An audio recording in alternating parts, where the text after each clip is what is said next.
솔직히 요새 안 아픈 사람이 없지 않나요?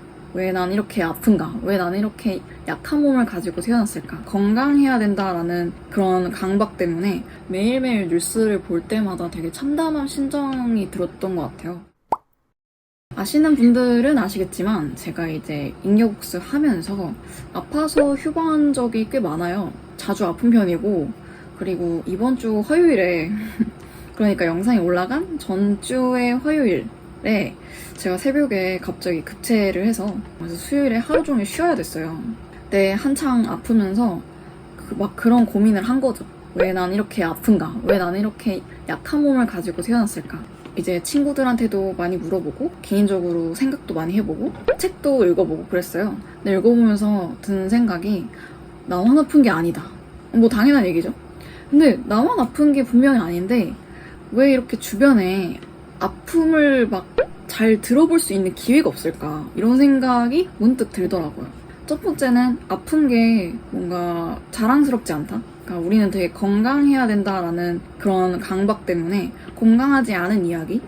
되게 어떻게 보면 분위기를 다운시킬 수 있는 이야기라고 늘 하잖아요. 솔직히 요새 안 아픈 사람이 없지 않나요? 판을 깔아놓으면 그 누구보다도 이렇게 저도 아픈데 나도 여기 아픈데 나 이렇게 뭔가 그 누구보다 적극적으로 얘기할 수 있는 주제가 아픔에 관한, 잔병에 관한, 뭐 질병에 관한 이야기인데 왜 우리는 아픔에 대해서 얘기하거나 들어보거나 경험해볼 수가 없는 걸까? 그런 이야기하는 그런 게 되게 좀 아쉬웠고, 나라도 이렇게 인여복스를 통해서 아픔을 좀 이야기를 해보자 라는 생각에 아픔에 관련된 5가지 책을 좀 소개하면서 아픔에 관한 제 이야기를 좀 전해보려고 합니다. 네, 첫 번째 책은 아무튼 반려병이라는 책입니다. 이 책이 나왔을 때 속으로 쾌재를 불렀어요. 드디어 이런 책이 나오는구나. 이 병에 대한, 아픔에 대한 책이 나오는구나 라고 생각을 했던 것 같아요. 그러니까 아무튼 시리즈가 워낙 대중적이고 제가 알기로는, 그리고 되게 진입장벽이 낮은 시리즈라서 그런 시리즈 중에 아픔에 대해서 얘기하는 거는 이번이 처음이다라고 느껴서 그래서 너무너무 환영했고 너무너무 좋았던 책이에요. 제가 아무튼 시리즈 중에서 가장 애착하는 책 중에 하나입니다. 이렇게 5권을 꼽으라면 이 책은 말 그대로 이제 반려병이라고 늘 상주하고 있는, 그래서 조금만 컨디션이 나빠도 바로 찾아오는 아주 중마고 같은, 친해지고 싶진 않지만 오랫동안 알고 지내게 된 그런 친구, 동반자, 그런 아픔에 대해서 얘기를 합니다. 잔병 치레를 한다? 라는 관점에서 보셨을 때 조금 더 공감이 되고요. 그래서 저자도 이 머리말에 얘기를 해요. 자기는 중병을 알아서 뭐 깨달음을 얻은 사람도 아니고 질병에 대해서 전문적인 지식을 갖고 있는 것도 아닌, 그저 이 책은 나의 이런 잔병치레 골골거림에 대한 책이다. 그런 걸 좀 양해해달라 라고 이제 얘기를 하는데, 저는 그래서 되게 재밌었고 되게 공감이 많이 됐고, 사실 누구나 아프잖아요. 누구나 아플 때가 있고 그런 것에 대해서 잘 이야기를 했다라고 생각해서 나는 왜 이렇게 약한 걸까? 라고 생각했을 때 이 세상에 나 혼자가 아니야 라는 어떠한 위로가 되는 한 줌의 저는 빛이었다고 느꼈기 때문에 뭔가 반려병, 잔병 치레가 평소에 많으신 분들한테 되게 추천을 하고 싶었던 책입니다. 두 번째 책은 살갗 아래라는 책입니다. 이 책은 소설가, 저널리스트, 시인, 기자, 정말 많은 글 잘 쓰는 분들이 이 몸의 각종 기관에 대해서 에세이를 쓴, 에세이 모음집이라고 하나? 에세이 집입니다. 여기 그래서 표지에 적혀 있어요. 세상에서 가장 아름다운 몸에 관한 에세이라고 표지에 적혀 있어요. 그래서 피부, 코, 맹장, 대장, 담낭 뭐 이렇게 되게 다양한 신체기관에 대해서 얘기를 하고요. 내 몸에 대해서 좀 관심이 생긴 사람들에게 좀 공감이 많이 될 수도 있고, 혹은 유용한 정보가 얻을 수도 있는 그런 책입니다. 저는 여기서 이제 대장 파트를 쓴 이제 소설가 윌리엄 파인스의 말이 인상이 가장 깊었는데요. 그분이 이렇게 말을 해요. 이 세상에는 무언가 잘못되어야만 생각나는 것들이 있다 라고 얘기를 하는데, 저도 제가 생각해보면 이 몸에 대해서 관심을 많이 갖게 되고 아픔에 대해서 골똘해진 계기가 아프기 시작했을 때부터였거든요. 아픔을 느껴야지만 아픔에 대해서 골똘해지는 경험을 하게 된다라고 저는 생각했던 것 같아요. 이 뒤에 표지에서도 얘기를 하지만 몸을 들여다본다는 거는 나의 지나온 삶의 흔적들을 다시 되돌아보면서 아, 내가 이렇게 살았구나. 이렇게 살았으니 이러면서 좀 반성도 하게 되고 성찰도 하게 되고 그런 면에서 정말 재미있는 그런 이야기집이 아니었나 싶습니다.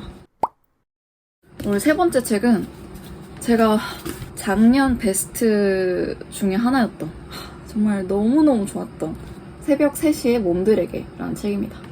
이 책은 대놓고 여기 부제에 써있어요. 질병, 돌봄, 노년에 대한 다른 이야기라고 해서 질병은 되게 취약하고 취약한 것을 사람들은 기피하잖아요. 건강하지 않다고 생각하고 건강하지 않은 사람은 독립적이지 않다라고 생각하는 어떤 편견이 있다라는 거를 이 책에서 좀 꼬집고요. 그래서 그거에 대한 대안으로 두 번째 키워드인 돌봄을 좀 제시를 하는 것 같아요. 우리가 같은 공동체 안에서 살아가는 시민이잖아요. 아픈 사람은 무조건 가족이 돌봐야 하는가에 대해서도 굉장히 문제 제기를 하고 누구나 평등하게 아픔에 대해서 돌봄을 받을 수 있는 권리가 있고 그 자기가 가진 아픔들을 서로 돌볼 줄 아는 일종의 시민이 되어야 한다. 뭐 이런 말을 합니다. 그래서 저한테는 되게 센세이션 했던 것 같아요. 저는 되게 건강해야 한다라는 강박이 있었고 건강하다는 건 나의 고유함을 드러낼 수 있는 최소한의 그 베이스였어요. 건강하지 않으면 나의 고유함을 보여주기 정말 힘들다고 생각했어요. 만약에 아프면 이거 다 못하면 저의 고유함이 마치 사라진다고 느꼈던 거죠. 아무튼 그런 면에서 저한테 되게 센세이션 했고 마지막 세 번째인 노년에 관한 키워드도 되게 흥미로웠어요. 사실은 노인에 관한 차별적인 시선들이 되게 많지 않습니까? 나이가 들면 쓸모없고 생산성 떨어지고 의존적인 존재로 많이 여겨지는데 늙어서 아픈 거는 되게 자연스러운 일인데 우리 사회가 그거를 되게 부자연스럽게 만드는 것 같아요. 사실은 가족들한테 너무 지나친 돌봄 노동이 가해지니까 그런 편견이 심어지게 된다는 거죠. 그걸 이 책에서 얘기하고 있고 앞으로 내가 나이가 들면 나도 늙을 텐데 이 내가 늙으면 누가 나를 봐주지? 그래도 서로를 또 돌봐야지만 혼자 살면 나중에 뭔지 아시죠? 그러니까 그런 느낌으로 읽어보시면 되게 재미있을 겁니다. 네 번째 책은 제가 도서관에서 빌려온 최근에 읽고 있는 책입니다. 환자혁명이라는 책입니다. 이 책은 아픔에 대해서 얘기를 한다기보다는요, 뭐랄까요.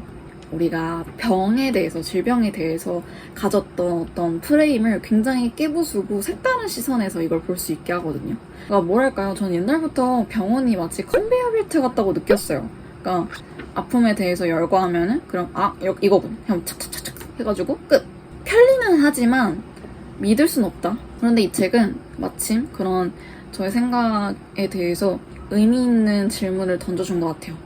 당신은 당신의 건강에 대해서 주권을 가지고 있는가? 주도권을 가지고 있는가? 이런 질문을 하거든요.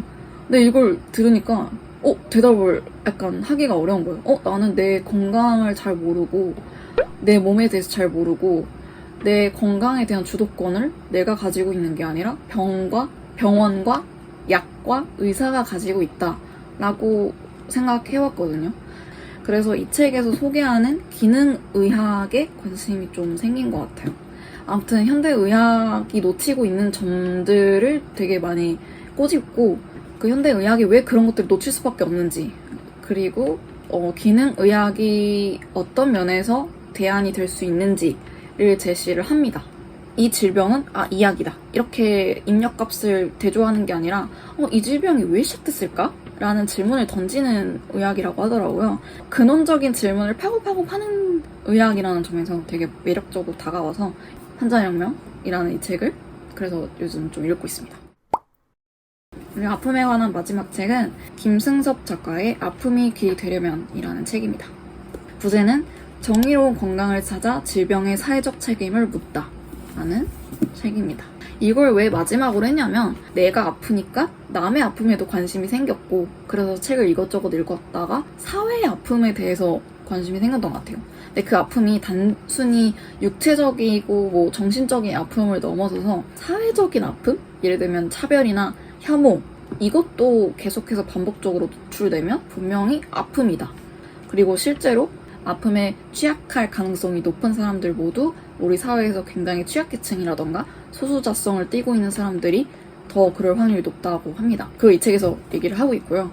그래서 이 책은 이제 혐오나 차별, 고용불안, 재난, 사회적 상처는 우리 몸을 어떻게 병들게 하는가, 이 한국 사회의 건강 불평등을 이야기하는 그런 책입니다.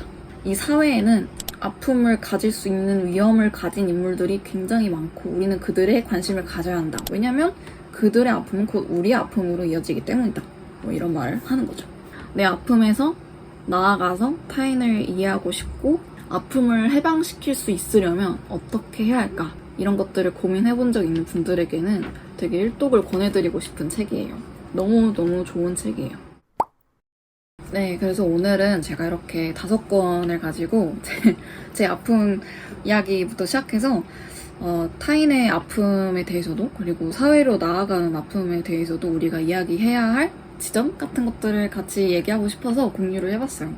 뭔가 안 아프기가 어려운 시대인 것 같아요. 코로나 이후로 우울감을 겪는 분들도 많아지고 있고 또 올해같이 너무나도 기후위기로 인해서 굉장히 많은 아픔이라던가 큰 피해를 받은 분들도 계시고 여러모로 우리가 멀쩡한 정신으로 살아갈 수가 없는 그런 사회라서 저도 굉장히 마음이 아팠고 매일매일 뉴스를 볼 때마다 되게 참담한 심정이 들었던 것 같아요. 아마 많은 분들이 공감을 하실 텐데 이런 책들과 함께 더 열린 자리, 열린 공간에서 아픔을 스스럼 없이 얘기할 수 있으려면 우리가 어떻게 해야 할까 이런 것들을 같이 고민해봤으면 좋겠고요. 조금 더 여러분이 아픔에 대해서 기꺼이 얘기할 수 있는 믿음 이런 것들을 이 책에서 조금 가질 수 있다면 너무나도 좋겠다는 마음으로 영상을 만들었습니다. 나 여기가 아프다, 저기 아프다, 사실 요새 이랬다 그렇게 얘기하라고 만든 공간이니까 언제든 생각날 때 여기 오셔서 댓글 남겨주시고 그러면 저는 다음 영상에서 뵙도록 할게요. 안녕.